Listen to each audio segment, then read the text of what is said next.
तो hello guys, आज की ये मानवा बहुत ही ज्यादा ओवर पावर होने वाली है और हमें हमारे मेन कैरेक्टर की पावर देखने के लिए दो डीमन की फाइट देखने वाले। तो चलो इस वीडियो को शुरू करते हैं। तो कहानी की शुरुआत में हमें 9 हेल्स दिखाया जाता है और हमें ये बताया जाता है कि 9 हेल्स सभी नर्क में सबसे ज्यादा गहरा है और इस जगह ये जानने के लिए कि यहाँ सबसे ताकतवर डीमन कौन है, इसलिए यहाँ बार बार लड़ाइयाँ होती रहती है और ये अनगिनत बार होता है। और फिर हमें यहाँ दो डीमन की फाइट दिखाई जाती है जिसमें रेड डीमन ब्लैक डीमन पे भारी पड़ रहा होता है। और मैं चाहता हूँ कि आप इस रेड डीमन का नाम याद रखें।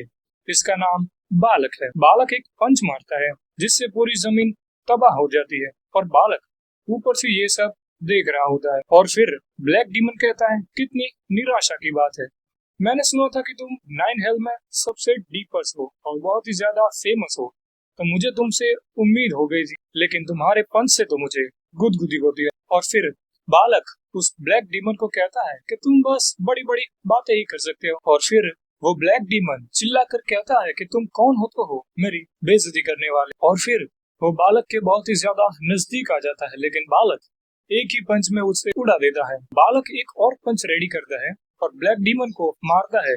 और आप ये डिस्ट्रक्शन देख, बालक एक और पंच से उसे हवा में उड़ा देता है। फिर बालक हवा में जाता है और हवा में जाके एक और पंच मारता है जिससे वो डीमन नीचे गिर जाता है। और भाई तुम ये ब्लास्ट देख, बालक के नीचे आते ही छोटे डीमन उस पर अटैक करते हैं जो उसे राइट और लेफ्ट से जकड़ लेते हैं, जिसका फायदा उठाकर ब्लैक डीमन बालक पर अटैक करता है और उसका अटैक बहुत ही ज्यादा खतरनाक लगता है। लेकिन बालक का उस पर कोई फर्क नहीं पड़ता और वो कहता है कि अब खेलने का समय खत्म होता है। और गाइस, बालक के सिर्फ एक ही अटैक से उस डीमन का पूरा कंधा फट जाता। बालक एक और पंच रेडी, उसके बाद बालक उस ब्लैक डीमन के पास जाता है और कहता है, 9 हेल में सबसे ज्यादा ताकतवर मैं। बालक के इस पंच से उस ब्लैक डीमन के चेस्ट में बहुत बड़ा छेद हो जाता है और वो मारा जाता है। और हमें बताया जाता है कि इस कभी न खत्म होने वाली फाइट में डीमन को लगता था कि कोई भी हमेशा के लिए जीतने वाला नहीं होगा, और ऐसा ही था जब तक वो सामने नहीं आए। तो गाइस, अब दिल थाम कर बैठो क्योंकि अब डीमन लॉर्ड सामने आने वाला है।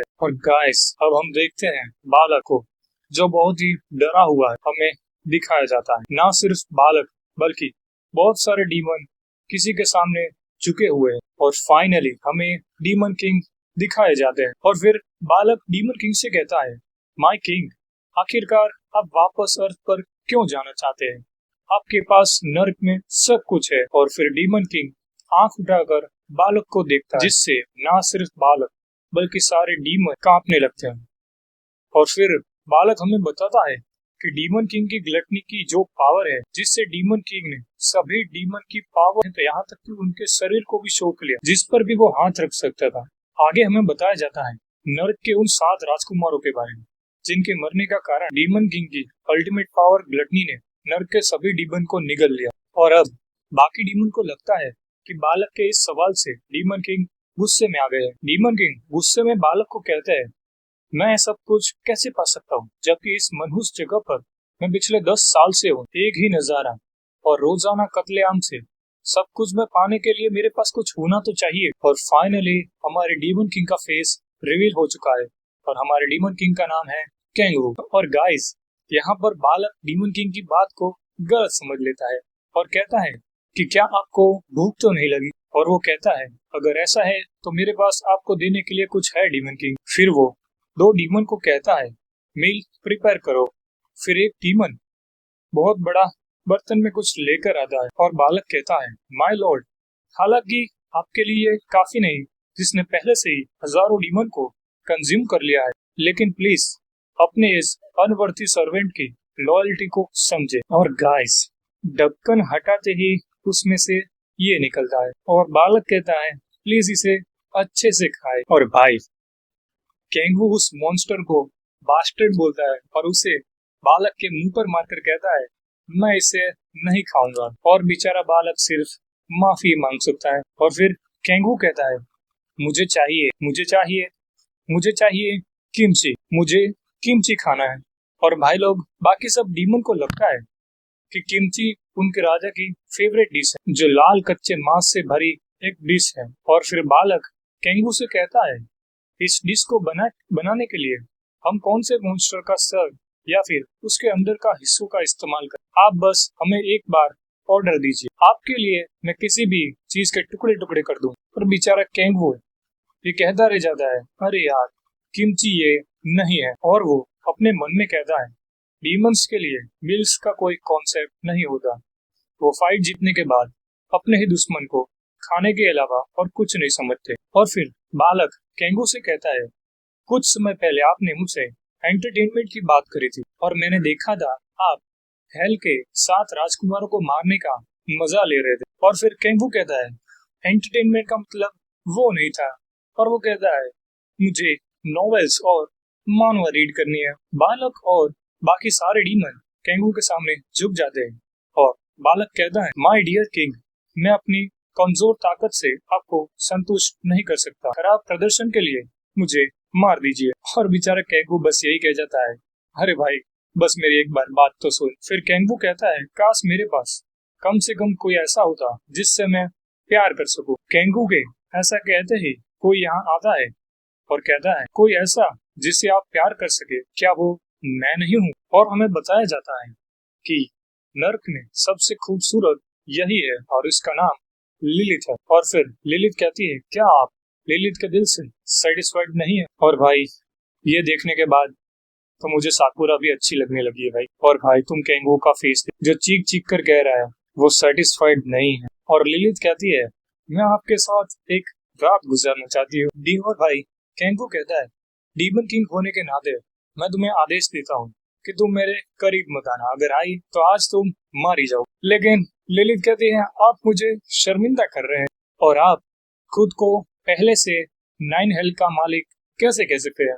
ये कहते हुए वो अपने टेंटिकल से डीमन किंग केंगू के हाथ को छूती है। और भाई केंगू और लिलिथ को साथ में देखकर बाकी डीमन बड़े खुश हो रहे होते हैं। और फिर लिलिथ केंगू के करीब जाती है, लेकिन केंगू कहता है, प्लीज यहाँ से चली जाओ। और हमें बताया जाता है, लिलिथ बाकी सबके लिए बहुत ही खूबसूरत है। और फाइनली केंगू कहता है, ये हद से ज्यादा हो गया है, मुझे अर्थ पर वापस जाना है। और भाई केंगू मैं तुझसे कहना चाहूंगा, प्लीज भाई वापस अर्थ पर चला जा। केंगू की ये बात सुनकर बाकी सब शॉक हो जाते हैं, ये सुनकर कि डीमन किंग वापस अपने घर अर्थ पर जा रहे हैं। लिलिथ और बालक उसे समझाने की कोशिश करते हैं, लेकिन केंगू उनकी एक नहीं सुनता और कहता है, आखिरकार 10,000 साल नर्क में गुजारने के बाद इसका रिवॉर्ड लेने का टाइम आ गया है। और वो कहता है, बालक तैयारियां शुरू करो। वेल गाइस, ये वीडियो यहीं तक थी। नेक्स्ट पार्ट में हमारा केंगू वापस अर्थ पर जाएगा और जिस 5 का फोटो तुमने देखा है वो उससे मिलने वाला है।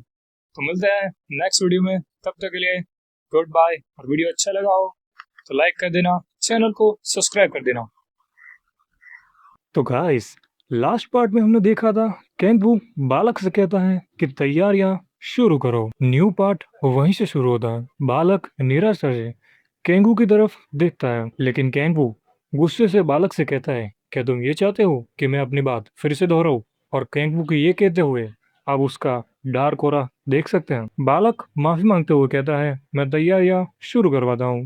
बालक कहता है, सब लोग एमोन को बुलाओ और 7 आर्च ड्यूक्स के उपकरण को तैयार करो। फिर हमें एमोन और आर्च ड्यूक्स दिखाए जाते हैं। बालक केंगू से कहता है, डीमन लॉर्ड सारी तैयारियां हो चुकी है। लिलिथ और बालक एक साथ रोते हुए डीमन लॉर्ड कहते हैं और वहीं पर केंगू अपना आर्मर नीचे उतार रहा होता है और आर्च ड्यूक्स की मूर्ति की तरफ जाने लगता है। एमोन कहता है, डीमन लॉर्ड अगर आप 7 आर्च ड्यूक्स में ज्यादा मात्रा में डिमोनिक एनर्जी डालते हैं तो आप स्पेस और टाइम की सीमाओं को मोड़कर आप जबरदस्ती एक डायमेंशनल दरार खोल पाएंगे। केंगू कहता है, बढ़िया, चलो शुरू करते हैं। फिर केंगू अपने शरीर से डिमोनिक एनर्जी निकालते हुए कहता है, फाइनली अब मैं घर जा सकता हूँ। केंगू ध्यान लगाकर बैठता है और 10,000 डिमोनिक एनर्जी के कोर को एक साथ रिलीज करता है और केंगू की डिमोनिक एनर्जी बहुत ही ज्यादा होती है, जिसे देखकर एमोन कहता है, वाह, 10,000 डिमोनिक एनर्जी के कोर्स है जैसी उम्मीद थी। बिल्कुल वैसा ही हुआ। ये जबरदस्त डिमोनिक एनर्जी, इसे देखकर मैं खुशी से झूम उठा हूँ। हम देखते हैं आर्च ड्यूक्स की मूर्ति में हलचल होती है और सभी आर्च ड्यूक्स की मूर्तियों की आंखें चमकने लगती है। ये सब देखकर एमोन बहुत शौक हो जाता है और कहता है, माय लॉर्ड, सभी 7 पीसीस के उपकरण रिएक्ट कर रहे हैं। भले ही मैं लौट आऊं, ये गेट जल्दी खुलने वाला है। और वो कहता है, मेरी फैमिली, मेरे दोस्त और ना ही मेरा प्यार वहां होगा, लेकिन फिर भी वो इस मनहूस जगह जैसी नहीं है।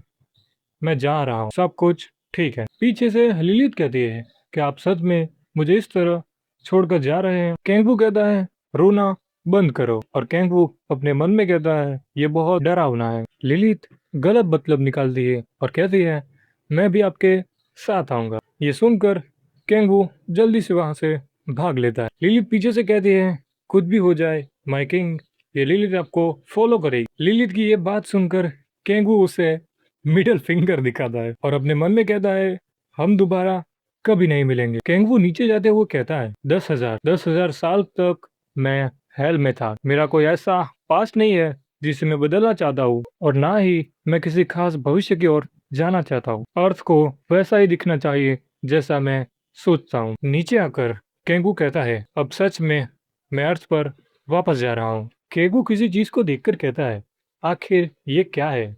और सिस्टम में से मैसेज आता है, क्रैक के न्यूक्लियस का पता लगाना है। अगेन सिस्टम में से मैसेज आता है कि गाया सिस्टम एक्टिवेट हो गया है और हमें बहुत सारी लेजर दिखाई जाती है। और कैंगू सोचता है कि आखिर ये हो क्या रहा है, आखिर ये कैसी सिचुएशन है। हमें फिर से बहुत सारे सिस्टम दिखाई जाते हैं और वो कहते हैं, न्यूक्लियस की पावर लिमिट से ज्यादा है। एक और मैसेज आता है और कहता है, सभी डायमेंशन के डिफेंस सिस्टम को एक्टिवेट कर दिया गया है। कैंगू कहता है, आखिर ये हो क्या रहा है। एक और सिस्टम मैसेज आता है और कहता है, गाया सिस्टम ओवरलोड हो रहा है। और सभी डिफेंस सिस्टम में से बहुत सारी बिजली निकल कर कैंगू को लगती है और कैंगू बस सीखता ही रह जाता है। गाया सिस्टम में से मैसेज आता है, दरार के न्यूक्लियस को पूरी तरह भरना नामुमकिन है। हम कैंगू को देखते हैं जो अब भी दर्द में होता है और एक मैसेज आता है जो कहता है, सीमित सीलिंग को शुरू करो। बहुत ज्यादा बिजली के झटकों से कैंगू बेहोश हो जाता है। थोड़ी देर बाद वो अपनी आंखें खोलता है और अपने मन में कहता है, सूरज की रोशनी, हरियाली से भरा एक जंगल, क्या ये अर्थ है? फिर वो कहता है, पहले मुझे अपने शरीर का स्टेटस विंडो देखना होगा। कैंगू अपना स्टेटस देखता है और कहता है, ये क्या हो गया, मेरी पावर को सील कर दिया है। और फिर कैंगू के पीछे से बहुत आवाज आती है। वो पीछे मुड़कर देख, वहां बहुत सारे गॉब्लिन होते हैं। वो उन सभी गॉब्लिन को गाली देता है और वो सभी गॉब्लिन कैंगू पर अटैक करते हैं। और कैंगू अपने मन में कहता है, जिस अर्थ को मैं जानता हूँ अब ये ऐसी बन गई है। गाइस, आज की वीडियो यहीं पर खत्म होती है। कल मिलेंगे मेन कैरेक्टर की वाइफू के साथ। तब तक के लिए सब्सक्राइब।